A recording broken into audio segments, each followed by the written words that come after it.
Breaking news. Wrestling legend. Hulk Hogan passed away yesterday, but what happened in his final court appearance just 48 hours before his death will leave you absolutely stunned. Everyone knew him as the immortal wrestling icon who entertained millions. But when Hulk Hogan stood up in federal court for what would be his final legal battle, he was about to reveal a secret that would change everything we thought we knew about the Hulkster forever. Judge William Martinez was about to humiliate the wrestling legend, calling him just another celebrity has been seeking attention. What Martinez didn't know was that Hogan had spent the last 15 years secretly studying constitutional law and had become a genius in First Amendment protection and entertainment industry rights. "Listen up, brother," Hogan said in his iconic voice, but this time with legal precision that would shock the entire courtroom. "Let me tell you about the Commerce Clause and how it protects wrestling entertainment under constitutional law, dude. What happened next would become Hulk Hogan's greatest victory, not in the ring, but in the courtroom.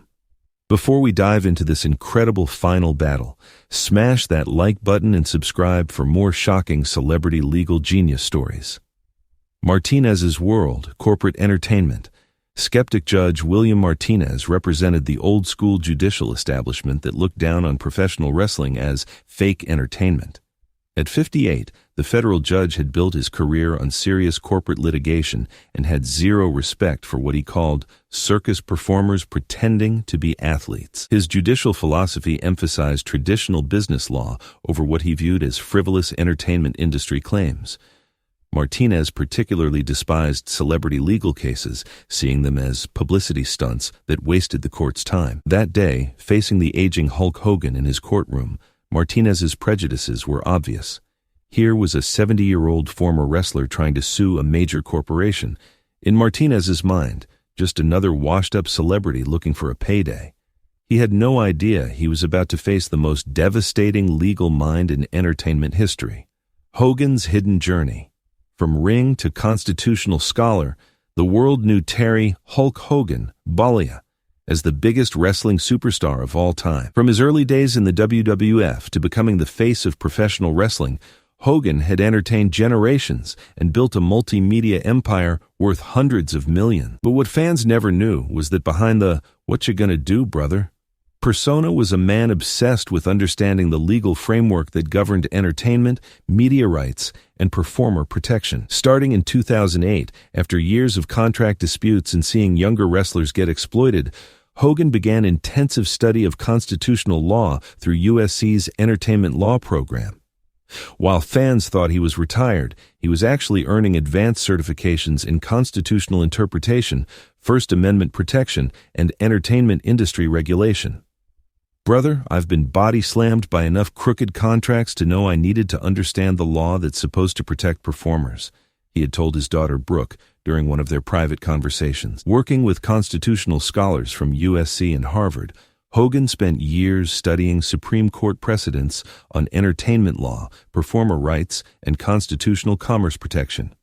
He completed advanced coursework in constitutional law, entertainment regulation, and the intersection of athletics with legal governance. By 2024, when this final case brought him to federal court, Hogan wasn't just defending his legacy. He was a fully educated constitutional advocate with genuine expertise in the entertainment law that governed performer rights and media protection. The final battle: performer rights versus corporate control. The case that would become Hogan's final legal victory was Bolia vs. Titan Sports Entertainment, challenging the WWE's new Legends Exploitation Clause that allowed the company to use retired wrestlers' likenesses and catchphrases without ongoing compensation or consent. WWE had implemented this policy, claiming that wrestlers' personalities became corporate intellectual property once they achieved fame through WWE programming. They argued that catchphrases like "what you gonna do" and signature poses belonged to the company forever, not the performers. For Hogan, this wasn't just about money. It was about fundamental constitutional principles protecting performer identity and creative expression. If WWE won, it would establish that entertainment corporations could permanently own performers' personalities without compensation. The courtroom confrontation. The federal courthouse in Los Angeles was packed with wrestling fans, entertainment lawyers, and media representatives. Nobody expected this to be anything more than a standard celebrity contract dispute. Judge Martinez opened with obvious disdain. Mr. Balea, this court recognizes your entertainment career. However, intellectual property law involves sophisticated constitutional principles. Are you prepared to engage seriously with established legal doctrine, or should we proceed with your attorneys handling the complex arguments? The courtroom expected Hogan to fumble or defer to his lawyers.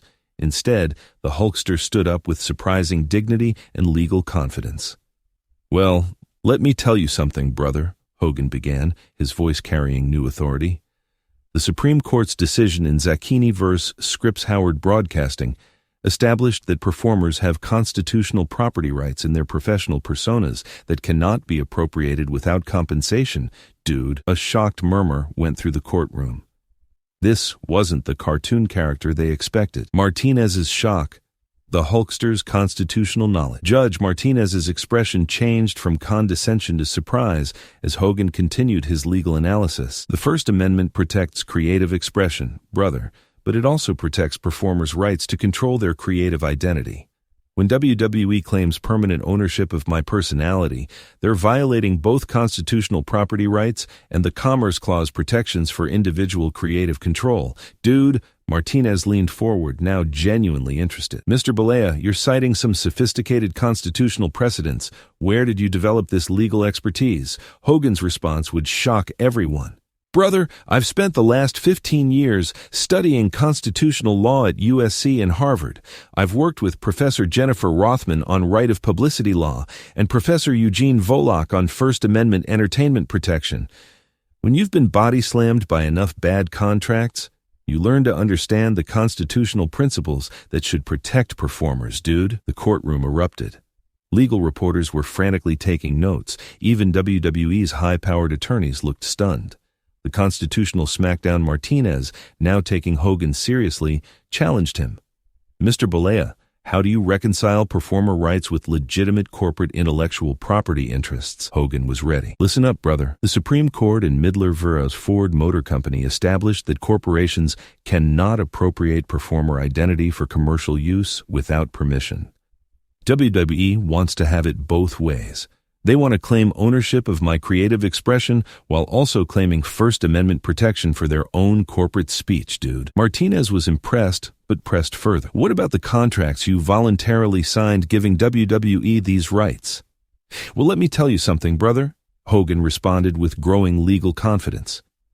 In Cohen v. Cowles Media, the court held that contracts cannot override constitutional rights when they violate fundamental First Amendment protections. WWE's Legends Clause violates constitutional protections for creative expression and performer identity that cannot be waived through contract, dude. Martinez's complete transformation. Judge Martinez's attitude had completely changed. "Mr. Balea, your constitutional analysis has been extraordinary. You've presented arguments about performer rights that rival the most experienced entertainment law advocates." "Thank you, brother," Hogan replied with characteristic humility. "I hope this shows that constitutional law belongs to everyone who creates entertainment, not just corporate lawyers. Performers have constitutional rights too, dude." The WWE's desperate defense. WWE's lead attorney tried to salvage their position. "Your Honor, the entertainment industry depends on stable intellectual property arrangements. Mr. Balea's arguments would destabilize decades of corporate entertainment law." Hogan was ready for this too. "Brother, constitutional rights aren't supposed to be convenient for corporations. The First Amendment protects individual creative expression, and that includes wrestlers who created the characters that made these companies billions, dude." The historic ruling Judge Martinez issued his decision immediately. "This court finds that WWE's Legends Exploitation Clause violates both constitutional property rights and First Amendment protections for performer creative expression. Mr. Balea's analysis has been legally sophisticated and constitutionally sound. The decision established that entertainment corporations could not permanently appropriate performer personalities without ongoing compensation and consent, revolutionizing performer rights across all entertainment industries." The final interview. Just hours after his victory, in what would be his final public statement, Hogan reflected on his legal journey. "Brother, everyone thinks wrestling is fake, But the legal battles to protect performers are real, dude. I spent 15 years learning constitutional law because I wanted to protect the next generation of entertainers from the exploitation I experienced. This case was never about money for the Hulkster. It was about establishing that performers have constitutional rights that corporations can't just steal through contracts, brother. The shocking and tragically, Hulk Hogan passed away just 36 hours after his greatest legal victory, but his constitutional legacy will protect performers forever. Legal scholars immediately began calling the Bolia decision the Hogan Doctrine, the principle that performer creative identity receives constitutional protection that corporations cannot override. Law schools across America announced they would add Hogan's constitutional arguments to their entertainment law curricula. The man who entertained millions had delivered his final performance in a courtroom, proving that heroes can emerge from anywhere. The ultimate truth Hulk. Hogan's final battle wasn't against another wrestler. It was against a legal system that tried to reduce performers to corporate property. His victory established constitutional protections that will defend entertainers for generations. The Hulkster's last words in court became legendary. What you gonna do when constitutional rights and legal knowledge run wild on you, brother? If this incredible story of Hulk Hogan's hidden legal genius and final constitutional victory moved you, please hit that like button and subscribe for more shocking celebrity legal battles. Ring that notification bell so you never miss these extraordinary stories of unexpected legal brilliance challenging corporate power. What did you think of Hogan's constitutional expertise? Share your Hulkster memories in the comments below. Important note, this is completely fictional entertainment. Hulk Hogan is alive and well. Any resemblance to real events is purely coincidental.